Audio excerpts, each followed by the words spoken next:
Making a difference in healthcare requires collaboration between researchers, startup founders, and policymakers. This is what Delta is about, hosting conversations with leaders on the path to serious innovation. Hello everyone, my name is Rupen, and I'm a physician on a journey to meet people who are making a delta in healthcare. Hello everyone, welcome back. My name is Rupen Odabashian and I'm your host. I'm a physician, I'm an oncologist. I see patients actively, but also I'm very passionate about making a difference in healthcare, and that's where Delta comes from. However, making a difference in healthcare also requires understanding how the payment systems work. And last time we talked about the fee for service. If you haven't done so, please go back to the previous episode and listen about fee for service, or I can give you a quick refresher. Imagine a time when doctors and hospitals are paid or were paid for every single service they provided. It's just like when you go to a restaurant, every time you order food, boom, you have something to pay for. Cha-ching, you have to pay for the food. And that's how usually, or until now, or as we're going to see in the history, usually physicians are paid. So this is known fee for service. You provide a service, you see a patient, you do a procedure, you get paid. That means you are incentivized as a physician to see more patients and to do more for them, even if sometimes you don't have to. And that's what led to the birth of alternative payment models. So let's go back to the 70s. The 1970s, policymakers recognized that the fee-for-service model wasn't sustainable. So they introduced Health Maintenance Organization Act, that was in 1973, and that gave a rise to health maintenance organizations. So what are the health maintenance organizations? What the goal is from health maintenance organizations? So three things. 1, fixed payments. 2, focus on prevention. 3, managed care. Health maintenance organizations wanted to have fixed payment. Instead of paying the doctor per procedure, they will pay him, or the hospital, they're going to pay the hospital or the doctor per patient. And regardless of the number of procedure or other things that the patient have. So that way, doctors are not incentivized to do more procedures. They will do procedure only if necessary because they're not going to be paid more. Health maintenance organizations also focus on prevention. As a physician, if you have like a 1,000 or 2,000 patients in your roster or in your clinic, so you have to focus on preventing illnesses because if they are healthy, they are less likely to see you, and that's where you're going to make more money because you're not going to get paid more if you see more patients. And also HMOs focus on managed care. That means they coordinated the patient care within a network of providers to improve the efficiency. So there is a network of providers. Usually patients have access to this network of providers. So what did they really bring to the table is the cost control. So they emphasize on preventive care and efficient management. And they wanted to reduce the health expense. And that way, physicians are encouraged to focus on patient wellness. But the challenge with HMOs was the limited choice. Patient felt restricted. They can't access to any doctor. They have a network of doctors to access and choose from. And also they required referral. They can't just go and see a specialist. So they need a referral from a family doctor or a general practitioner to see a specialist, which is similar to Canada. I work in Canada as well, and that's how the things is. That's how things are. You can't just go and see a specialist. You need a referral from your family doctor. Okay. So while HMOs are a significant step forward, but they highlighted the need between a balance between the cost control and patient freedom because patients here are restricted.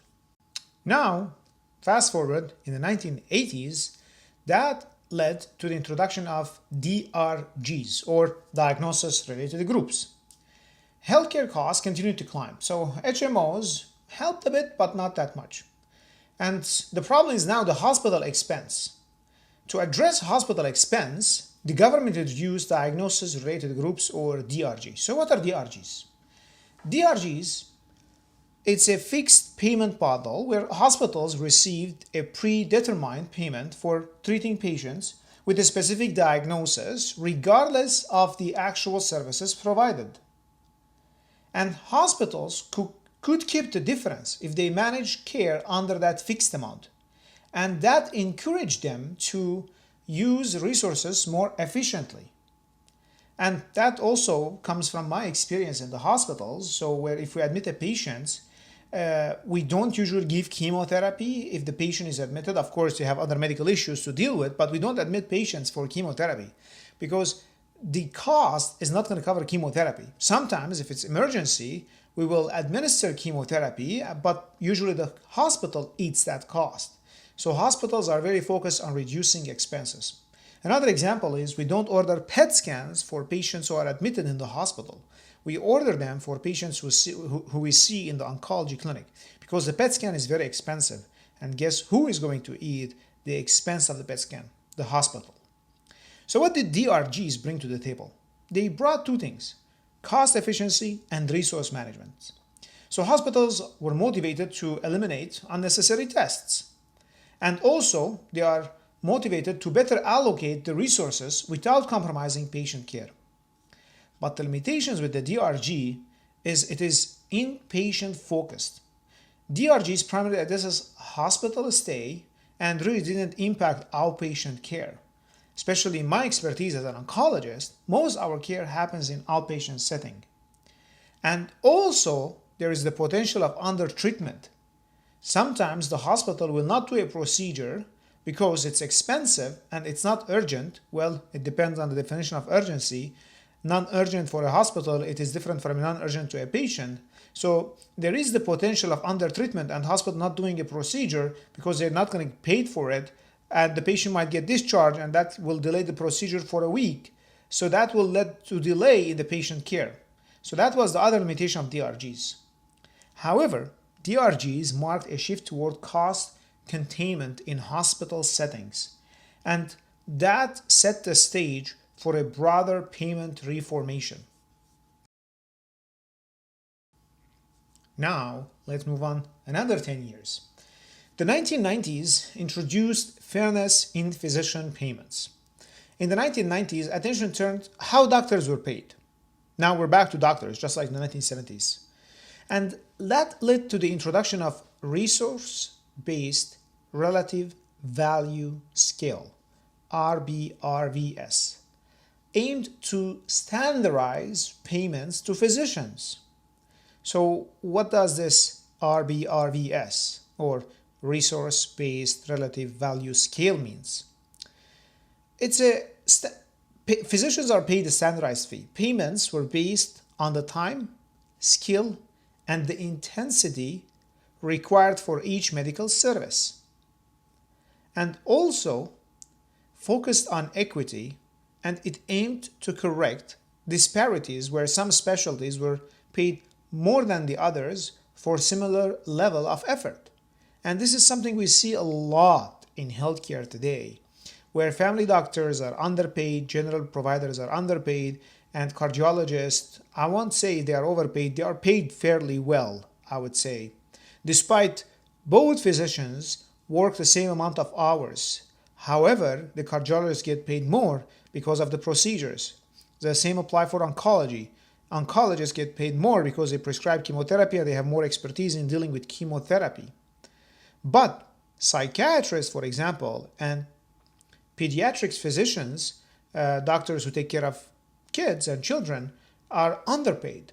Despite that, a psychiatrist might work like 60 to 70 hours, and an oncologist might work a 60 to 70 hours. But on average, I would say psychiatrists get paid $200,000 to $300,000 versus oncologists get paid $500,000 to $600,000. It depends on many variables. So this RBRVS meant to decrease that disparity in the payment model that we have. What did it bring to the table? Two things: transparency and fair compensation. More equitable payment across different medical specialties were feasible through the RBRVS. And also there was clear understanding how physicians were being paid. But, the fee for services is still there, because as physician you are still incentivized to do more. You're still going to be paid more. So this RBRVS didn't really change the fundamental fee for services structure. It just made it more transparent, and it helped to make the payment more equal among physicians. Now let's move on another 10 years and let's go to the 2000s. 2000 marked really a a good change for healthcare, I would say. Healthcare costs were still pressing issues in the 2000s. So the early 2000s, there was the Medicare Modernization Act of the 2003, which introduced pilot programs to test new payment models. So I would say this is similar to the Bay Area, where you have tons of startups and they're trying different things, and whoever works becomes a billion-dollar company. I would say this is something similar to that, where you can just play with different payment models and see which one will work and which one is going to save patients and physicians and incentivize physicians. Well, so why this is important, as I said, it allows for experimentation, and also it set the groundwork for more significant change in the coming years. And moving forward to 2010, there was a transformative era where there was the introduction of the Affordable Care Act, ACA, of 2010. The key initiatives under the ACA were the Center for Medicare and Medicaid Innovation, the CMMI. The purpose of this center to develop and test new payment and services delivery models, and also accelerated the shift toward value-based care, and also that led to the born of accountable care organizations, the ACOs. So, but like, what are ACOs? Another term. So ACOs, or accountable care organizations, are a group of doctors or hospitals and other providers who voluntarily join forces to coordinate care, and their focus is to ensure patients receive the right care at the right time. And if ACO providers provide high quality care while reducing the cost, they also share the savings they achieved. So now it's not only one practice or one hospital is incentivized to save cost and improve efficiency in healthcare. No, like it's a network of providers and hospitals. So what did the ACO bring to the table? It brought really quality over quantity. It incentivized providers to improve patient outcome. And also there was a cost reduction. It encouraged efficient care delivery without unnecessary services. And what makes it different from previous models is the shared risk among providers and hospitals and practices, and shared rewards. So unlike the HMOs and the ACOs, unlike the HMOs, the ACOs offered financial incentive tied directly to the performance. And also it emphasized the quality of care, and it emphasized patient satisfaction. And also introduced the bundled payments. Another term. So what are bundled payments? It's a single payment for episodes of care. That means providers receive one comprehensive payment for all the services related to the treatment or the condition. For example, a knee replacement surgery payment will include the pre-op visit, the surgery itself, the rehabilitation, and the follow-ups. So that's a bundled payment. Everything is bundled under one thing. So as a physician, you are more incentivized to do the surgery in one day and send them to rehab and decrease the amount of the patient stay in the hospital, because one, we have evidence that this is safe. Over the years, the amount of time patients spend in the hospital is less and less. Two, because of the bundled payment system, you want to save resources for other people, and you want to provide quality care, and you want to prevent the patient coming back to the hospital because you're not going to pay extra for that. So the bundled payment really brought to the table improved coordination and incentives for improved efficiency. So providers now work together to manage the cost and care quality, and also it encouraged the elimination of unnecessary tests. Like if you go to the hospital and you need a cardiologist, there will be no automatic consultation for a gastroenterologist, infectious disease specialist, rheumatologist, right and left if you don't need them. And what made it different is episode-based approach. It focused on the entire treatment journey rather than service.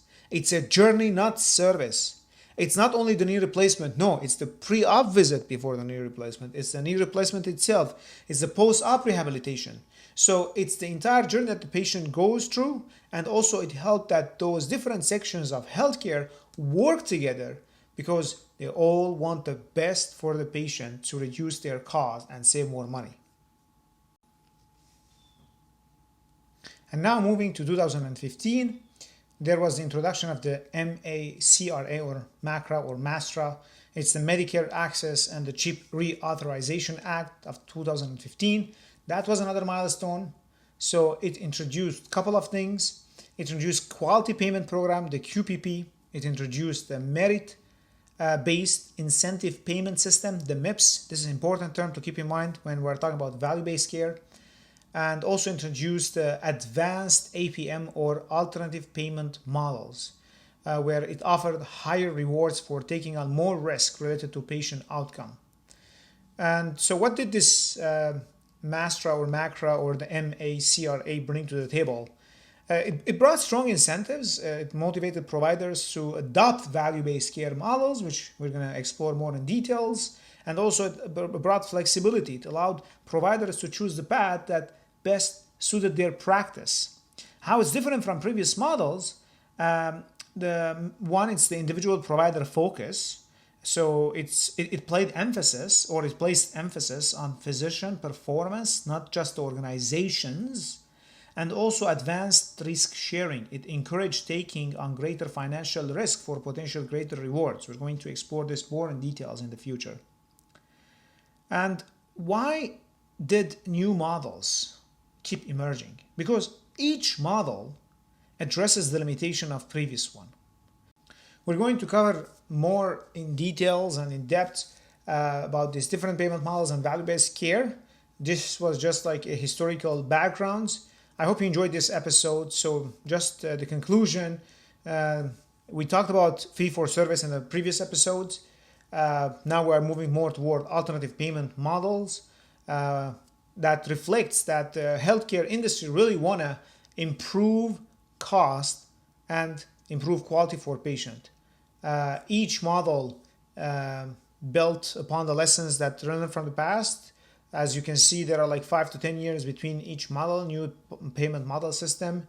And as we look into the future, there also will be more changes as our healthcare system gets more efficient and we adopt different resources or different tools like AI, and there will be more innovation and improved patient-centered care. So thank you for joining me today on exploring how alternate payment models work. And I hope this episode brought value to you. As we talk more about value-based care in the future, stay tuned for future episodes, and I will see you in the next one.